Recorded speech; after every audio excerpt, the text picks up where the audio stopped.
오늘이 마지막 주고요. 또 한 해의 마지막 시간을 보내고 있는데 해마다 연말이 되면 왠지 모를 설레임과 또 기대감으로 가득하지만 이번 연말은 분위기가 조금 다른 것 같습니다.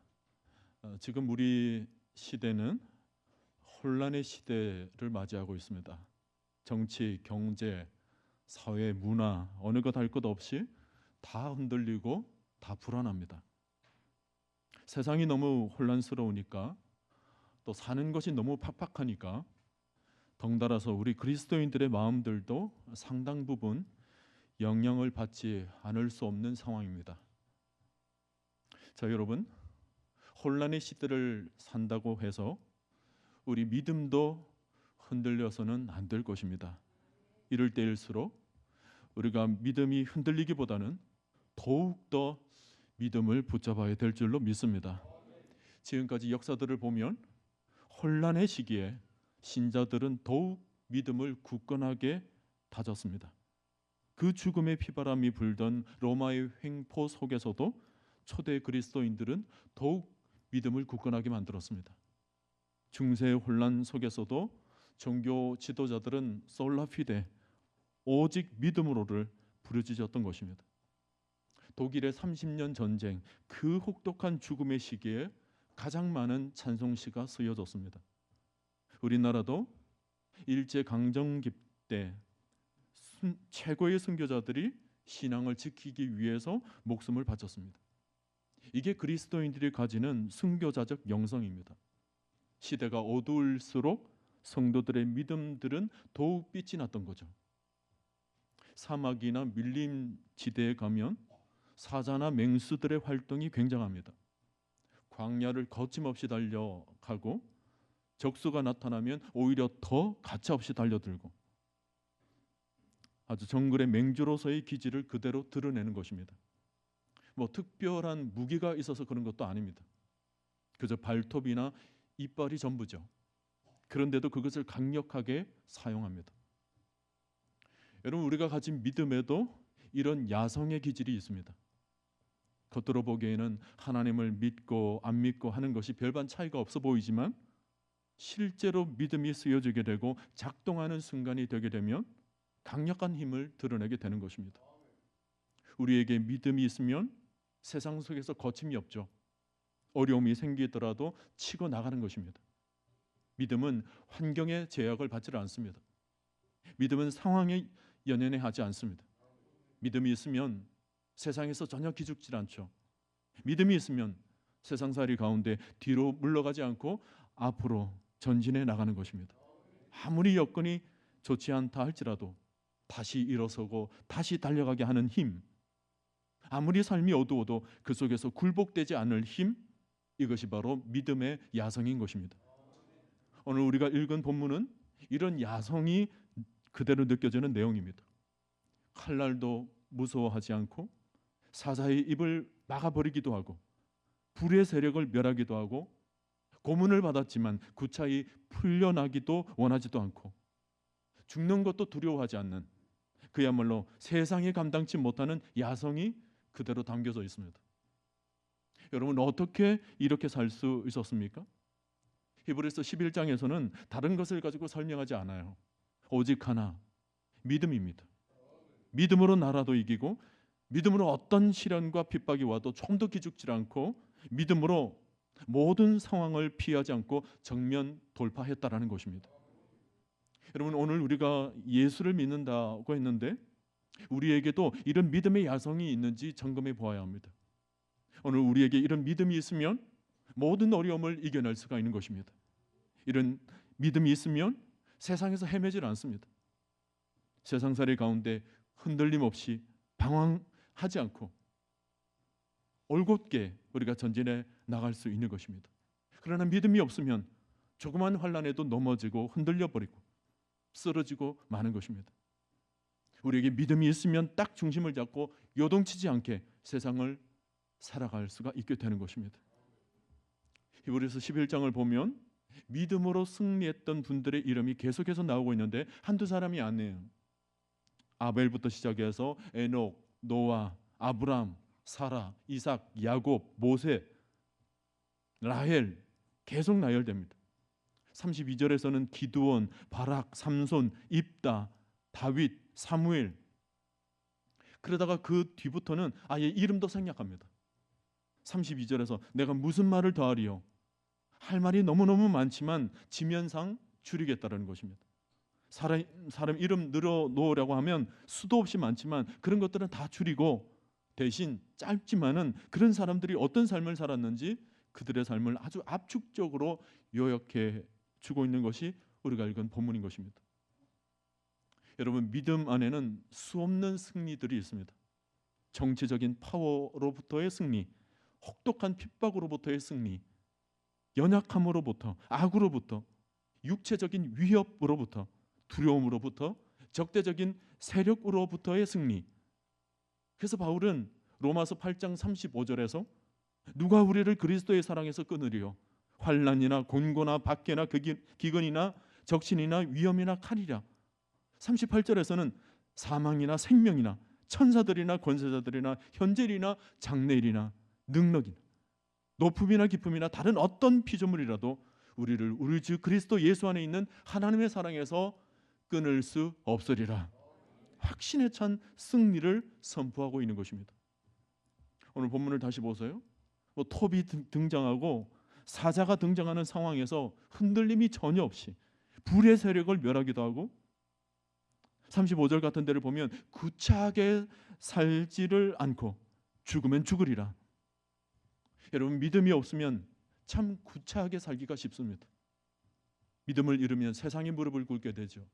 돈 앞에 무릎을 꿇고 권력 앞에 무릎을 꿇고 불의 앞에 무릎을 꿇고 삶이 그만큼 지저분해지기가 쉽습니다.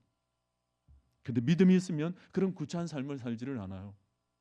죽으면 죽는 것이지 구차한 삶을 거부하는 것, 이것이 믿음의 야성인 것입니다. 여러분, 신자의 목표는 안정된 삶이 아닙니다. 어떤 면에서는 믿음의 길은 벼랑의 길로 인도할 때가 더 많습니다. 오늘 우리가 너무 오염된 시대 속에서 살다 보니까 굉장히 안전지대를 선호하는 경향이 있습니다만은 믿음의 길을 선택하는 사람은 안정된 삶을 사는 것이 아닙니다.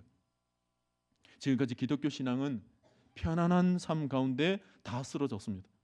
고난이 오고 역경이 왔을 때에는 강해졌습니다. 그런데 늘 편안하고 안락한 삶 속에서 기독교 신앙을 가지길 원했던 사람들은 다 허물어져 버리고 꽃을 피워보지를 못했던 것입니다. 여러분, 우리의 목표는 안정된 삶이 아니라 오직 하나님만을 붙드는 삶인 것입니다. 비록 힘들고 어려운 삶이 있다 할지라도 그것이 하나님을 붙잡을 수 있는 길이라면 가차없이 그 길을 선택해내는 것입니다. 신자는 세상의 안정이 아니라 하나님이 주시는 독특한 평안이 있는 것입니다. 하나님 안에서 누리는 평안, 주님이 주시는 독특한 은혜, 진리를 위해서 겪는 사람에게만 주는 하늘의 위로라는 것이 있습니다. 그것은 세상이 빼앗아갈 수가 없는 거예요. 우리가 우리 스스로 안전을 확보하고 평안을 쟁취해내는 것, 그런 것들은 한순간에 날아가 버릴 수가 있습니다. 그러나 하나님이 우리에게 제공해 주시는 평안은 세상이 빼앗아갈 수가 없는 것입니다. 이 평안을 얻기 위해서 우리는 너끈히 고난도 헤치고 나가는 것입니다. 지금까지 우리 한국교회 선배들에게는 믿음의 야성이 분명했습니다. 일제강점기와 6.25 전쟁을 겪으면서 그들의 야성은 더욱 확실히 드러났죠. 주기철 목사님, 손양원 목사님, 죽으면 죽으리라 고백했던 안희숙 여사와 같은 분들은 죽음 앞에서 당당하게 맞짱을 떴습니다. 그런데 오늘날 그리스도인들은 이전보다 많이 세련되었지만 야성이 사라지고 있습니다. 제가 어릴 때만 하더라도 거의 마룻바닥에서 예배를 드렸습니다. 성도들이 그 차가운 바닥에서 방석 하나 깔고 예배를 드리는 것입니다. 그것조차도 부족하다 싶으면 산에 올라가서 바위에 앉아서 소나무 뿌리가 뽑히기까지 철야를 하며 기도를 합니다. 그것이 옛날 믿음의 선배들이 가졌던 야성입니다. 그런데 요즘 성도들은 더운 날 에어컨만 틀어놓지 않아도 예배를 잘 드리지를 못합니다. 교회 자리가 조금만 불편해도 이내 한마디 합니다. 이 교회는 서비스가 좀 약하네. 옛날에 비해서 교회가 가진 것은 굉장히 많은 것 같은데 그 속에서 그만 야성을 잃어버렸습니다. 호랑이도 동물원에 갖다 놓으면 맥을 못 추죠. 시설 좋은 곳에서 하루 종일 낮잠만 자고 그저 주는 것만 받아 먹으며 살다 보면 어느 순간 자기 안에 있는 야성을 잃어버리게 됩니다. 그때부터는 호랑이가 아니라 고양이로 살아가는 것입니다. 여러분, 우리 신자는 믿음의 야성이 분명해야 합니다. 그래야 신자답게 살아갈 수가 있어요. 그저 세상 속에서 세상에 동화되어 버리고 그 속에서 쪼그라들고 숨어들고 세상 사람들 앞에서 꼬리를 내리고 믿음에 대한 변명이 많아지고 말이 많아지고 행동은 줄어들고 믿음의 진가가 드러내는 삶을 그만 포기해버리고 만다면 세상이 우리를 멸시할 것입니다. 우리를 조롱하고 말 것입니다. 여러분, 우리는 그렇게 살아서는 안 됩니다. 하나님의 자녀답게 신자의 기품을 유지하며 살아가야 되는 것입니다. 지금까지 매 시대마다 믿음을 누가 계승해 왔냐면 믿음의 야성이 분명했던 사람들에 의해서입니다. 채찍질과 고문과 조롱과 시련을 겪는 가운데서도 믿음을 포기하지 않고 끝까지 붙든 사람들, 지금까지 그런 분들 때문에 믿음이 계승되고 진리가 보존되어 왔던 것입니다. 우리가 부르는 찬송 중에 416장 십자가를 질 수 있나, 가사가 어떻습니까?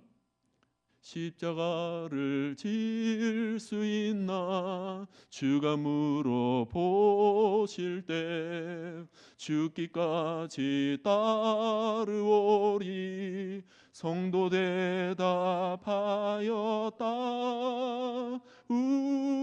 우리의 심령 주의 것이니 주님의 형상 만드소서.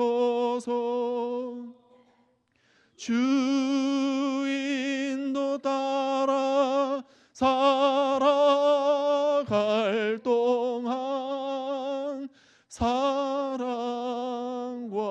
충성 늘 바치오리다. 여러분, 이런 찬송을 부를 때마다 우리 안에서 순교자적 영성이 솟아나질 않습니까? 죽음조차도 아깝지 않다는 시인의 고백이 이 찬송을 짓게 만든 것입니다. 시대 속에서 타협하지 않고 달려온 믿음의 선진들이 만약 어느 한순간에 그 믿음을 실패했다면, 그들이 핍박에 무너지고 고문에 변절되고 시련 앞에서 배교해 버렸다면 오늘까지 이 믿음이 계승될 수는 없었을 것입니다. 지금까지 삶의 위협 속에서 믿음을 지켜낸 사람들에 의해서 이 믿음의 계보는 지금까지 잘 이어져 오고 있습니다. 모든 시대마다 모든 믿음의 사람들이 일어나서 계속해서 이 믿음의 생명을 걸어 지금 여기까지 달려오고 있는 것입니다. 오늘 35절에 여인들의 얘기가 나오다가 점점 어떤 이들 이렇게 나가는데, 이것이 뭐냐면 믿음의 승리는 어떤 특별한 사람들에게 국한된 얘기가 아니라는 거예요. 특별한 사람들의 전유물이 아니라 어느 우리 모든 사람의 얘기가 될 수 있다고 말씀하고 있습니다. 여러분, 히브리서 11장은 우리에게 굉장한 용기와 힘을 가져다 주고 있습니다. 누구든지 믿음으로 나아가기만 하면 믿음의 얘기의 주인공이 될 수 있다는 것입니다. 왜 그런가 하면 우리가 대단한 사람이기 때문이 아니라 우리를 불러주신 하나님께서 위대하시기 때문에, 하나님께서 당신의 목적을 이루어 나가시는데 누구든지 믿음으로 반응하시면 반드시 사용하신다는 것입니다. 믿음의 삶이란 하나님의 스토리에 엮여지는 일입니다. 하나님의 역사 안으로 우리가 들어가는 거예요. 하나님의 역사를 이어가는 일에 오늘 내가 믿음으로 반응할 때 그분의 얘기에 내가 들어가게 되는 것입니다. 그래서 오늘 히브리서 11장은 40절로 끝이 나지만 41절부터는 우리가 써내려가야 합니다. 마치 사도행전 28장에서 끝이 나고 29장이 우리의 액추로 담겨져야 하는 것처럼 오늘 이 히브리서 11장 41절 이하는 이 시대에 오고 가는 모든 사람들이 이 시대의 믿음이 그 시대를 이겨내는 그 믿음으로 써내려가야 할 우리의 스토리들이 되어야 한다는 것입니다. 여러분, 천국에서는 믿음으로 산 것만이 우리에게 남을 것입니다. 말씀을 믿고 행동으로 옮긴 것만이 나의 진짜 기록이 되는 거예요. 내 머릿속에서만 아무리 말씀이 풍성해도 소용이 없습니다. 믿음으로 직접 부딪혀 보면서 살아나가야 하는 것입니다. 내가 그 말씀 그대로 살아보았더니 그 말씀이 진짜더라. 하나님께서 진짜 역사하시더라. 이런 고백들이 자꾸 쌓여져 가면 그것이 능력이 되고 삶의 권세가 되는 것입니다. 어떤 문제를 가지고 간절히 기도하고 금식하며 매달렸더니 하나님께서 기적을 베풀어 주시더라. 응가금은 내게 없지만 내가 하나님께서 주신 그 믿음을 붙잡고 당당히 일어섰더니 세상 가운데 하나님의 빛이 나타나게 되더라. 하나님께서 역사하시더라.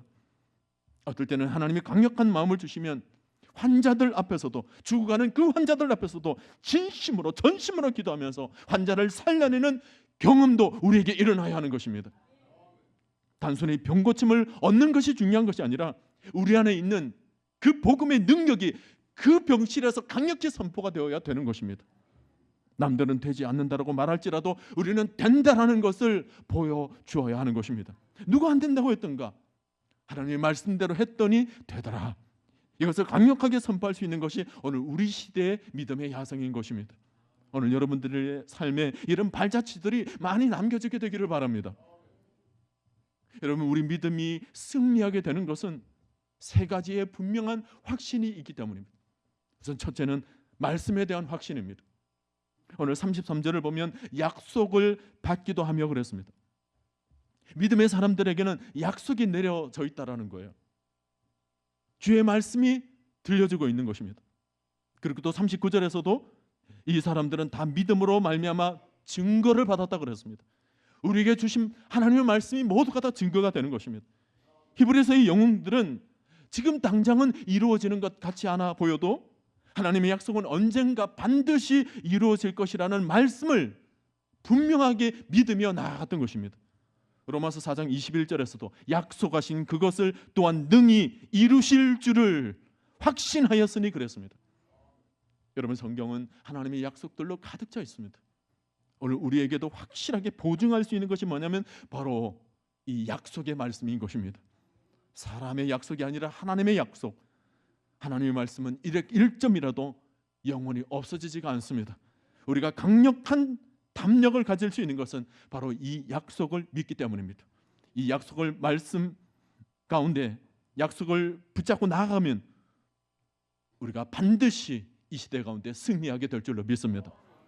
둘째는 부활신앙에 대한 확신입니다. 믿음의 사람들이 하나같이 죽음을 두려워하지 않았다는데 그 이유들을 살펴보니까 바로 부활신앙을 붙잡고 나아갔더라는 것입니다.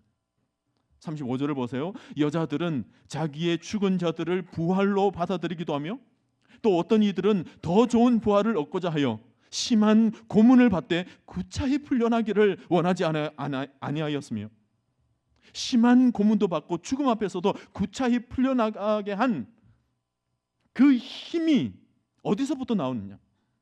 바로 더 좋은 부활을 얻고자 했다라는 것입니다. 여러분, 부활신앙은 초대교회의 핵심이었습니다. 죽어도 영원히 죽지 않는 부활신앙이 있으니까 그야말로 초인적인 삶을 사는 것입니다. 죽이든 살리든 굶기든 핍박을 주든 여러분, 죽음이 두렵지 않아야 진리를 지켜낼 수가 있습니다. 우리는 질병에 걸리기 쉽고 나이가 들어서 쇠약해지기 쉬운 육신을 입고 있는데 이 연약한 육신을 위해서 인생을 걸 필요는 없습니다. 썩지 않을 몸을 입어야죠. 썩어질 몸에 생명의 부활이 덧입혀져야 되는 것입니다. 나는 부활이요 생명이니 나를 믿는 자는 죽어도 살겠고 무릇 살아서 나를 믿는 자는 영원히 죽지 아니하리라. 여러분, 이것이 최대의 복음인 것입니다. 이 부활신앙을 넘어뜨릴 수 있는 것은 아무것도 없어요. 이 부활신앙이 우리를 영원한 승리로 이끌어낼 줄로 믿습니다. 또 하나 우리에게 있는 가장 강력한 확신은 바로 하나님 자신입니다. 우리를 믿음을 이끌어 주시는 분, 임마누엘, 살아계신 하나님이십니다. 우리 믿음보다 더 중요한 것은 하나님의 신실함이에요. 지금까지 우리가 살아온 것도 사실은 우리의 믿음 때문이 아니고 하나님의 신실함 때문에 우리가 이 믿음을 유지할 수 있었던 것입니다. 우리가 하나님을 붙드는 것이 아니라 하나님이 우리를 붙들고 계셨다라는 사실, 하나님이 우리를 포기하지 않고 있기 때문에 이것이 확실한 승리의 보장이 되는 것입니다. 요한복음 16장 33절, 이것을 너희에게 이르는 것은 너희로 내 안에서 평안을 누리게 하려 함이라. 세상에서 내가 환난을 당하나 담대하라, 내가 세상을 이기었노라. 여러분, 우리 주님은 이미 세상을 이기신 분이십니다. 그리고 주님을 따르는 자들은 모두가 이 승리에 동참하게 될 것입니다. 그러므로 우리는 담대해야 합니다. 우리는 이 세상이 우리의 실력에 달려져 있다면 어느 누구도 이 믿음의 승리를 장담할 수가 없을 것입니다. 베드로를 보세요. 무엇을 장담할 수 있었습니까? 큰 소리만 쳤지. 그러나 주님이 끝까지 신실히 챙기시고 그를 이끄셨어요. 하나님의 열심이죠. 그분의 신실함입니다. 신자는 하나님의 전능하심으로 인하여서 실패하지 않습니다. 우리가 아무리 어려운 일을 당하고 죽는 일을 겪어도 하나님은 우리를 실족하지 않도록 만들어 주실 것입니다. 하나님의 구원은 실패하지 않습니다. 하나님께서 택한 백성은 결단코 버리지 않고 끝까지 붙들고 계시는 것입니다.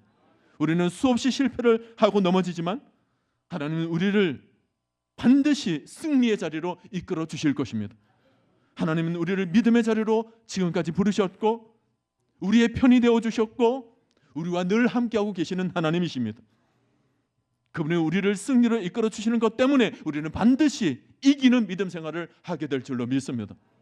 사랑하는 성도 여러분, 오늘날 우리 시대는 혼란의 시대이기도 하고 급변의 시대이기도 합니다. 정치가 흔들리고 경제가 요동치고 있고 사회 문화가 안정감을 찾지 못하고 있는 상황입니다.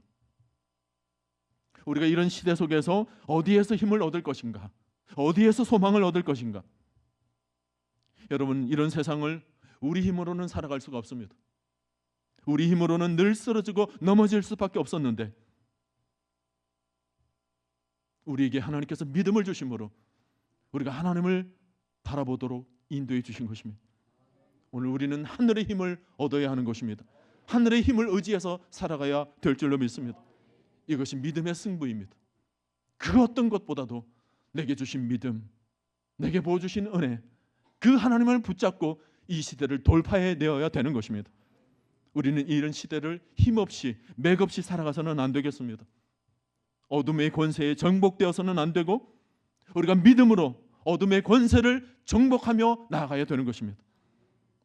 우리는 천지를 다스리시는 하나님을 따르는 하나님의 자녀들입니다. 우리 예수님이 참 길이 되어주시고 참 진리가 되어주시고 참된 생명이 되어주십니다. 우리 성령님이 나를 다시 살리는 능력의 힘이 되어주시는 것입니다. 그러므로 우리는 하나님의 자녀로서 믿음의 진검승부를 걸어야 하는 것입니다. 어둠의 권세들은 언제나 너희는 이 선을 넘을 수는 없다, 너희들은 여기까지다, 늘 우리를 막아놓죠. 이들은 데드라인을 쳐놓고 있지만 우리는 그 데드라인을 뭉개고 앞으로 전진해 나가야 되는 것입니다. 데드라인이 아니라 우리에게는 라이프라인이 있는 것입니다. 생명의 선이 있는 거예요. 그 선까지 우리는 다다라야 되는 것입니다. 하나님은 우리가 한계를 돌파하고 장애물을 뛰어넘고 새로운 세계를 경험하기를 원하십니다. 하나님은 언제나 우리를 새로운 날로 인도해내시기를 원하시죠. 여러분, 눈을 뜨십시오. 영적인 눈을 뜨십시오. 하나님께서는 우리에게 새로운 역사를 펼쳐 주실 것입니다. 우리가 이 땅을 살면서 하나님의 역사를 체험해 보지 않으면 우리에게는 영권이 생기지를 않습니다. 우리에게 필요한 것은 말이 아니에요. 신앙은 말이 아니라 삶입니다. 미사 여구도 다 치워버리고 어떤 머릿속에만 맴도는 그런 계획들은 다 치워버리고 이런 혼란 시대 속에서 내가 진짜 하나님을 믿는 사람인가? 내가 진짜 그리스도인인가? 내가 정말 택한 백성인가? 여기서부터 여러분 점검하시고 여기서부터 출발하십시오. 내가 하나님을 믿는 것이 확실하다면, 내가 하나님의 자녀라는 것이 확실하다면 믿음의 도전장을 내걸고 모든 절망의 장벽들을 향하여서 거침없이 돌파해 나가는 것입니다. 도전하는 것입니다. 오늘 여러분들에게 이런 믿음의 야성이 회복되게 되기를 바랍니다. 좌절하고 낭망하기보다는 새로운 삶을 향하여서, 새로운 역사를 향하여서 다시금 일어서는 것입니다. 믿음의 본질은 낭망이 아니라 소망입니다. 신자는 낙심하지 않습니다. 어떤 상황 속에서도 낙심하지 않습니다. 현실에 대한 거룩한 의지를 품고 새로움을 향하여서 전진하는 것입니다. 갈렙을 보세요. 분할받은 땅을 보며 내가 나이가 많으니 여기서 그냥 이렇게 살련다. 이렇게 살다가 언젠가 하나님께서 부르시면 구원은 받으니까 그냥 구원 받으련다. 그렇게 적당히 살지는 않았습니다. 터줏대감처럼 그저 주어진 상황 속에 주저앉지를 않았습니다. 새로운 땅을 바라본 거예요. 새로운 역사를 바라본 것입니다. 하나님의 비전을 붙잡은 거예요. 그래서 외친 것이 뭡니까? 이 산지를 내게 주옵소서. 아브라함도 하나님의 부르심 하나를 붙들고 본토 아비집을 과감히 일어섭니다. 아브라함은 발길 닿는 곳마다 장막을 쳤지만 그때마다 말뚝을 깊이 박지는 않았습니다. 언제 어느 순간 하나님의 비전을 따라 언제든 나서야 되니까. 여러분, 믿음이란 도전입니다. 미래의 새로운 삶을 향해서 도전하지 않으면 현실의 벽에 갇히게 되는 것입니다. 새로운 삶을 시도한다는 것은 쉬운 일은 아니겠지만 그렇다고 한계에 도전하지 않는 삶 그대로 그 자리에서 시들고 마는 것입니다. 우리 모두가 연약하죠. 그러나 연약함에 머물러 있어서는 안 되는 것입니다. 하나님의 능력을 의지하고 나가는 그 저돌성이 바로 우리에게 있어야 되는 것입니다. 계란으로 바위를 치면 계란이 깨어지는 것은 상식이죠. 그러나 계란과 바위의 차이점이 뭡니까? 계란에게는 생명이 있어서 이 생명이 있는 한 언젠가는 부화해서 그 바위 위에 서게 되는 날이 있는 것입니다. 한계에 도전하는 삶, 이것이 있을 때 세상은 우리를 감당치 못하게 되는 것입니다. 오늘 믿음의 야성으로 승리하는 여러분들이 되시기를 바랍니다. 하나님은 믿음의 야성을 가진 사람을 사용하세요. 믿음의 야성을 가진 교회를 사용하십니다. 믿음의 야성을 가진 시대를 사용하시는 것입니다. 하나님은 우리의 삶의 새로운 땅을 날마다 매 순간마다 매 해마다 예배해 놓고 계십니다.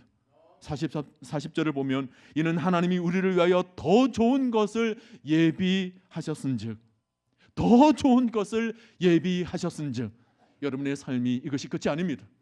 더 좋은 것을 하나님께서 예비해 놓으신 줄로 믿으시기를 바랍니다. 우리 교회도 여기까지가 아닙니다. 더 좋은 것을 예비해 놓으셨습니다. 이 나라와 민족 가운데서도 하나님은 더 좋은 것을 예비해 놓으신 줄로 믿습니다. 믿음의 사람들은 예외 없이 더 좋은 것을 향하여 더 나은 본향을 향하여 나아가는 삶인 것입니다.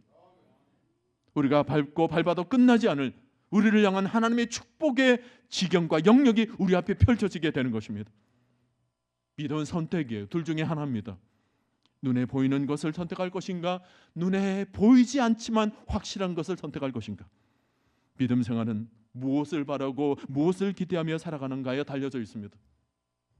이전에는 이 세상의 것에 눈독을 들이며 살았지만 이제는 믿음이 자라면 자랄수록, 신앙이 깊으면 깊어질수록 현실의 것보다 미래에 다가올 하나님 나라가 더 강렬하게 다가오게 되는 것입니다.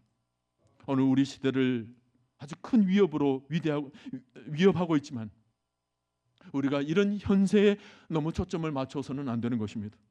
너무 현실에만 눈을 갖다 대고 있어서는 안 되는 거예요. 오늘날 많은 사람들이 너무 현실만 바라보며 살다 보니까 천국이 너무 멀어져 버렸습니다. 이것이 오늘 한국교회가 안고 있는 가장 큰 딜레마예요. 성도들이 이 세상에서 천국을 만들어 보려고 합니다. 하나님께서 예비해놓은 천국이 있음에도 불구하고 이 땅에서 거저 잘 먹고 잘 살며 천국처럼 살아보려고 그렇게 애를 쓰고 있습니다. 그러다 보니까 천국은 기대하지 않고 지금 당장의 복만 달라고 얘기를 하고 있는 것입니다.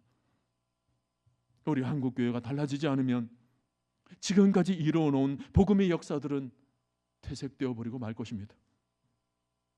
우리 교회부터 달라집시다. 우리 교회부터 달라집시다.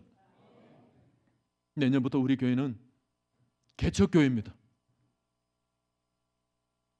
우리 교회에서 지금까지 이런 역사도 참 감사한 일이지만 여러분 새 마음 새 영으로 내년부터 출발하십시오. 비전관에서 우리가 예배를 드릴 때 다소간 장소도 좀 협소하고 불편한 것도 있을 겁니다. 그러나 여러분 만약 개척교회가 갑자기 성도들이 몰려들어서 그 좁은 협소한 예배당 공간에 사람들이 벅차서 앉을 자리도 없을 정도로 벅찬다면 여러분 개척교회들이 얼마나 기뻐할까 여러분 생각해 보십시오. 자리가 불편해도 기뻐할 것입니다. 자리가 불편해도 감사의 눈물을 흘릴 것입니다. 하나님 감사해요. 여러분, 우리가 개척의 마음이 회복되어야 돼요.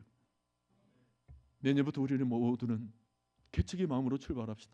찬양도 뜨겁게 하고, 기도도 더욱 열심히 하고, 말씀을 새롭게 보고, 마치 하나님께서 처음 우리에게 세례를 베풀던 날, 그 눈물로 세례를 받던 날, 그것을 기억하며 나가는 거죠. 여기서 있는 이 목사도 처음 안수 받던 날을 기억하며 개척하는 심정으로 나가려고 합니다. 우리 교회 온 성도님들이 한 마음이 되어서 내년도 새롭게 새 출발하는 우리 교회가 되도록 합시다. 그래서 이 어둠의 시대에, 이 어둠 속에서 우리 모두가 주님의 빛이 되는 거예요. 주님의 향기들이 되는 것입니다. 이 시대 속에서 정작 살아가야 될 그리스도인의 모습이 어떤 한 모습인가를 우리 공동체가 참으로 보여줄 수 있기를 바랍니다. 우리 성도들이 시야가 너무 좁으면 상당히 위험합니다. 믿음의 길은 언제나 멀리 보는 것입니다. 믿음은 소망을 바라보는 거예요. 영원한 세계가 여러분 멀리 있는 것이 아닙니다. 하루하루 그날이 다가오고 있습니다. 그리고 우리도 점점 주님 앞에 서게 될 날이 다가가고 있는 거예요. 믿음의 눈에 보이지 않는 것을 증거 삼아 쫓아가는 것, 그것이 히브리에 기록되어 있는 모든 믿음의 선진들의 삶이었습니다. 우리도 믿음은 바라는 것들의 실상이요 보지 못하는 것들의 증거지만, 우리 삶 속에서 이 모든 삶 가운데 믿음의 증거를 하나둘씩 쌓아가야 될 줄로 믿습니다. 오늘 여러분들에게 성령의 권능으로 충만한 은혜가 흘러넘치게 되기를 바랍니다. 이 시대 앞에서 흔들리지 마시기를 바랍니다. 이런 시대를 살더라도 좌절하지 마시기를 바랍니다. 조금은 거칠지라도 믿음의 길에 전진하시기를 바랍니다. 두려워하지 않게 되기를 바랍니다. 하나님이 말씀하시면 그대로 만들어 주실 줄로 믿고 믿음으로 나아갈 수 있기를 바랍니다. 우리가 이성과 경험의 세계를 뛰어넘고 하나님 주신 믿음으로 야성의 삶을 가지게 될 때 하나님의 놀라운 일들이 날마다 매 순간마다 매 시대마다 이루어질 줄로 저는 믿습니다. 오늘 여러분들이 믿음 안에서 영적인 자신감을 가지고 당당하게 이 세상에 주눅들지 말고 믿음이라는 병기를 꺼내들고 세상이 감당치 못할 믿음으로 강력하게 현실에 부딪혀 나갈 때 하나님이 우리를 사용하길 원하시고 하나님의 거룩한 목적이 우리를 이끌어 들이시고 오늘 또 하나님이 기이한 일들을 우리의 삶 가운데 이루어내시고 마침내 승리할 수밖에 없도록 우리를 인도해 주심으로 주님의 영광스러움에 오늘 이 자리에 있는 여러분 모두가 한 사람 예외 없이 모두가 하나님의 크신 역사에 동참할 수 있게 되기를 주님의 이름으로 간절히 축원드립니다.